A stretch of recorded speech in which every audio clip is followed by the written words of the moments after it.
You think you're going to retire on a beach in 2 years investing in real estate? This is not the channel for you. But one of the metrics that we all pay attention to is cash flow. And in this video, I'm going to explain different levels of cash flow, types of property that get different cash flow, and how you can kind of mentally figure out what do I need to focus on to get to the cash flow goals, to get the end goal that I actually want to receive.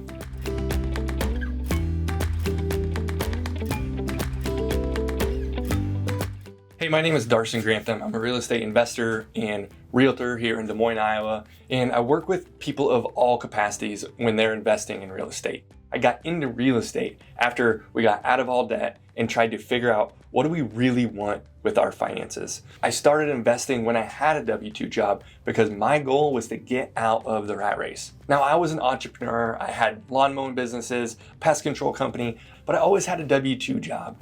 And one of the things that I knew was that W-2 job didn't serve what was in my heart, was in my core. Now, if you're just starting your real estate journey, or you've been doing this for 20 plus years, you understand that cash flow is part of the scenario, it's part of the game. I don't say game lightly. I know it's not a game because, we're all using real money, real time, real assets, real resources. But when I say game, I kind of mean the equation that needs to be used to get to the level of life that you want. And first, I'm going to break this down into two different types of investors. You have your full-time investors who do not have a W-2 job, do not have a spouse that they're able to use for traditional bank financing to give that security blanket layer. And then you have your other type of investor, which is someone who has a W-2 job or has a spouse that they are using for their W-2 bankability. So first is the full-time investor. Your need is of cash flow or appreciation, and you're trying to get out of having risk. So if you're a full-time investor and you have no other sources of income except rental properties, which usually is pretty rare because most people like multiple sources of income. But say you're a full-time investor, maybe you're flipping houses, maybe you're flipping 2 of the 3 and then the third one you're keeping as a rental property. And so you're kind of building this flip business. Your cash flow needs to be different than the person who's trying to replace their W-2. When you started out, you were probably in the wealth or the cash accumulation. And then once you started running your business and finding the business of flipping houses, developing the cash, keeping the rental, that rental, when you build up enough of those rental properties as your flipping properties, you're able to pull out your refinance, pull out most of the cash that you put into the properties from the beginning. And so that the cash flow on that is maybe, $50 up to $500 per month of cash flow. Well, you need a certain number of those in order to get a kind of a baseline level of security. So once you are that seasoned investor and you have the property asset value or base level of properties that you want, your goals and your criteria in your mind changes. I no longer just need any deal. I need to make sure it meets X criteria. And there's nothing wrong with that. But that's your full-time investor. Quite frankly, most of my clients are not full-time investors. Now, the goal is to get them to be full-time investors, but once you get to become a full-time investor, you don't need the advice that I'm providing on this channel. Let's switch over to the other type of investor, the part-time investor that is looking to build security through real estate investments and or replace their W-2 job.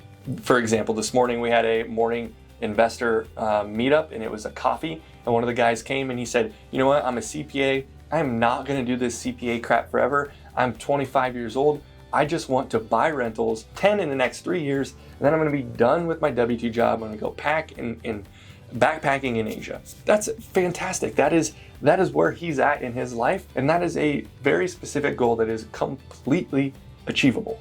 Love it.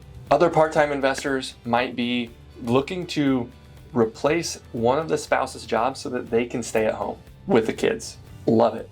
Figuring out what each of those types of part-time investors need to do in order to build up to their goal. And cash flow plays a huge portion into it. Your appreciation and equity, when you're trying to replace a job, replace income of some capacity, appreciation is irrelevant. You need to focus on cash flow. You can consider a couple things. long-term rentals, short-term rentals, medium-term rentals, or just flipping houses. Flipping houses is not passive real estate investing. Flipping houses is a job. Flipping houses is creating contractor processes, knowing what the market is going to do, knowing how to buy properties off market at a very low price. Most of the time when you're a part-time investor, you're not going to flip your way out of a full-time job. You're going to flip houses to accumulate cash to then buy one of the short-term, long-term, mid-term rentals because they provide cash flow. Now, you have short-term rentals. We're going to start there. Short-term rentals is going to be like your Airbnb vacation rentals. People are staying for no more than 30 days and they're coming maybe on vacation, see family, whatever. That short-term rental business, it's like 80% real estate investing, 20% buying a business. And the reason is because you are creating processes and very hands-on work to manage a portfolio of short-term rentals. You can hire it out to a property manager, but usually when you hire that out to a property manager, it's gonna really narrow down that ROI, that cash flow that you're getting, that increased because you're doing short-term rentals compared to a long-term or a medium-term rental. A gal this morning, she does a lot of short-term and mid-term rentals, and she said, it isn't that it takes that much more work to have a short-term rental, it's just the headspace. It's in your mind way more often, so take that into consideration. Mid-term rentals would be your maybe furnishfinder.com, anything that's between 1 month and 6 months of a rental property. And a lot of these are nurses, traveling nurses, construction workers. Again, it's a mix between your long-term rentals and your short-term rentals. So the headspace, there's still some headspace there, but once you get them in, you know they're there for a month, 2 months, 3 months. You could probably self-manage them without the exhaustion of managing short-term rentals, but finding property managers that'll do midterm that won't charge you for short-term it's hard because they look at midterm rentals like a short-term rental business. Your short-term rentals should get you the most cash flow. Midterm should be just below that. And then we get into the long-term rental world.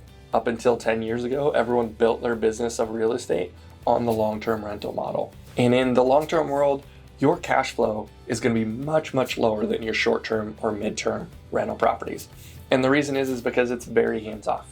When you look at cap rates and you look at types of properties and how they compare, most of them, when they're going to be comparable to long-term rentals if it's already a rental. Now, if you could buy them on those numbers and then you can do midterm or you can do short-term, that's where your arbitrage is. I'll be the first to admit, I don't do any short-term or midterm rentals. I don't want to have that headspace in my life. I haven't met anyone who it's not been successful with it. I just don't personally do it. So if you are looking for it, please reach out. I can guide you into a couple resources. I can introduce you to a couple people, also people that manage those type of properties. Honestly, I'm beginning to get the itch because of the cash flow is significantly different and worth the investment and the time to try to consider and think about it. So if it is appealing to you and you want to know more, please reach out. Email me, shoot me a text, join my mailing list. We send out emails every Friday and gives you kind of the tips of what's going on in the market, whether it's residential buying, investment buying, or just investment tips. And you get a quick little snippet about my family and what we have going on and how I'm raising the family. So if any of that interests you, please reach out. Also on this channel, subscribe, right? I put out this content to talk about Des Moines and just the investment market in general, what I'm learning as an investor and an agent, talking to hundreds of investors every single month. So if any of that interests you, please subscribe, comment below. We are here to help and really just a resource to help you build wealth.